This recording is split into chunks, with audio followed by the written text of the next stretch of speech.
welcome back to my channel. This is Tony Fergie. I want to thank all my subscribers, the old ones, the new ones, the ones that just keeps coming back because you love what you hear.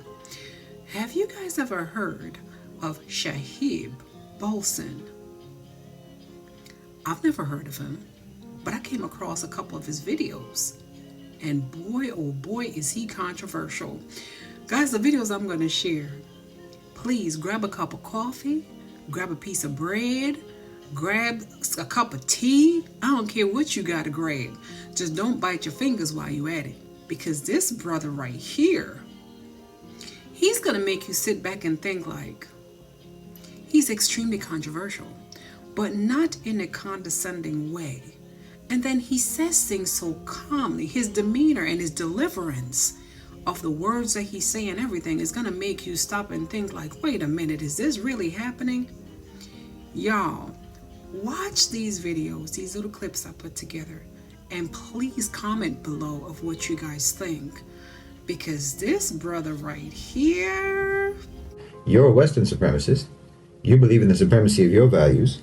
You believe in the supremacy of your belief system. You believe in the supremacy of your belief system so much that you want the whole world to follow it. You try to force the entire world to follow your belief system because you believe it's so right. You came up with the Universal Declaration of Human Rights. You took it upon yourself to decide what are the human rights for the entire human race. Well, all right, but I mean, That's supremacist. You believe that you have the authority, you have the right to decide what are the rights of human beings everywhere in the world forever. And your belief in your right to do that has been brutally manifest all around the world for centuries. Not for years, not for decades, for centuries. Western guilt and the complete inability how to figure out how to atone, how to right all the wrongs that so-called civilization has committed and is committing. The flames that consumed Aaron Bushnell are consuming the entire society internally. And unless they change, the whole society is on the path to self-destruction. And yes, symbolically, America will burn itself on the steps of Israel, just as he burned himself at the Israeli embassy. Strange, if you think about it. It's strange that you don't want me to call you the West. You don't want everyone to be lumped together under that term. It's not my term, it's your term. I didn't come up with it, you did. You call yourselves the West. Western civilization. We all grew up hearing about how wonderful the West is. Western achievement, Western thought, Western enlightenment. You're happy to take collective credit as the West for whatever you think is good. But for the bad things, you want to disassociate yourselves from it. When you're talking about the bad things, then you're like, well, what West are you talking about exactly? Who do you mean by the West? The way you people tell the story, people like Douglas Murray or Jordan Peterson or Sam Harris or Richard Dawkins or Hitchens, Christopher Hitchens, all these types, you would think that every European on the continent participated in painting the Sistine Chapel. Everyone painting in shifts.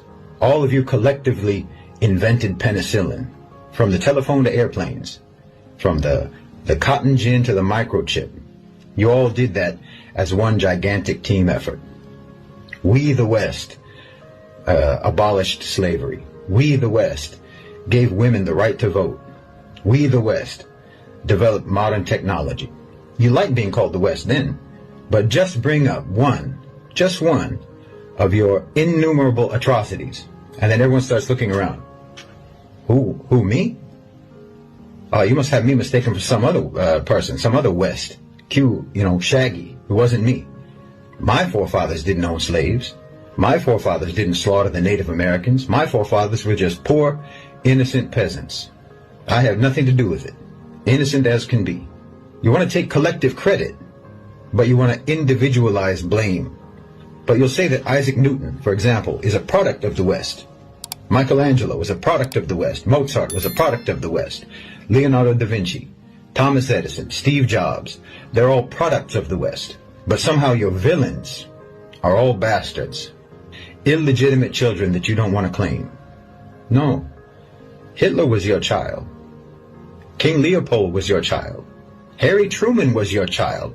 And not to mention every American president after Truman.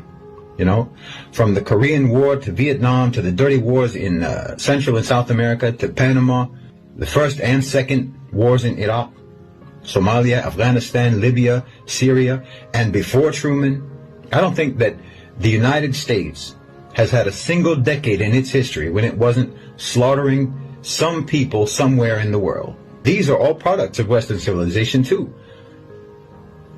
But anytime these crimes get brought up, you deny collective responsibility. I mean, if I try to list all of your crimes, I can't even remember them all.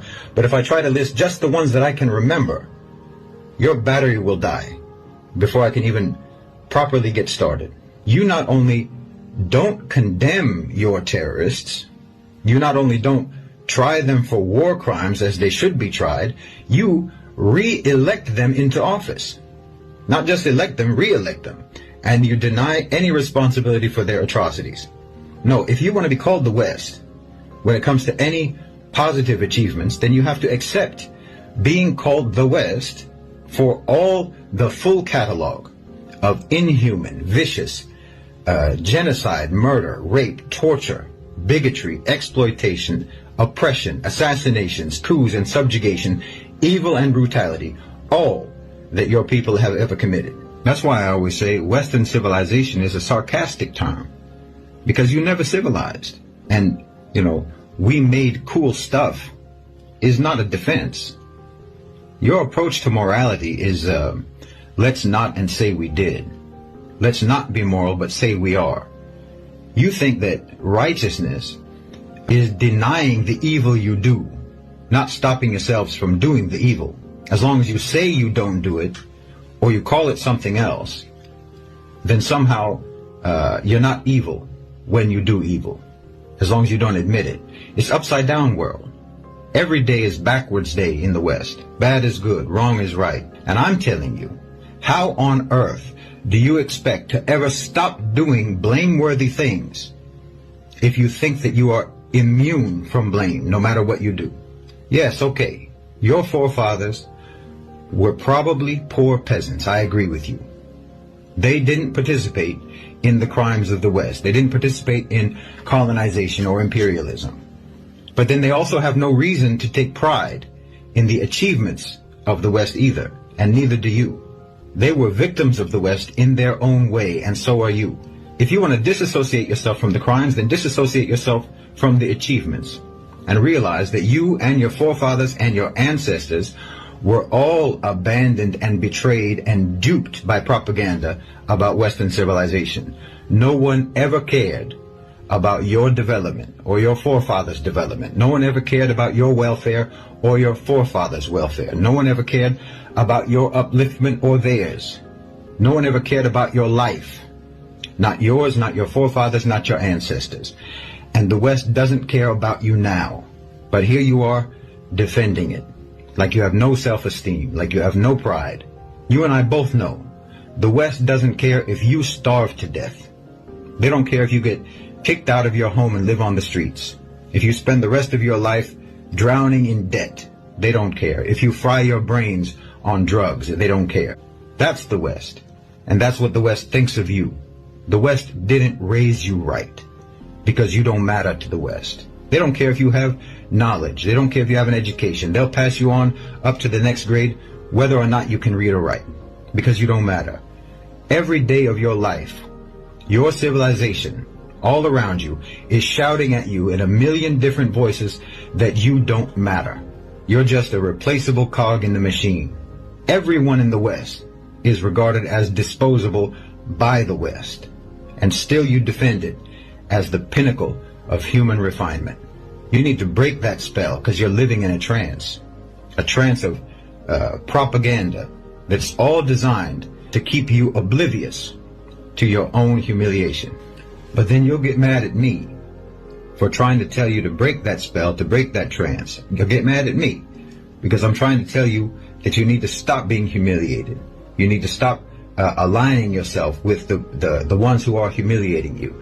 You need to stop aligning yourself with the ones that were humiliating your forefathers and that are humiliating you now. And you're going to get mad at me. But you don't disassociate yourself.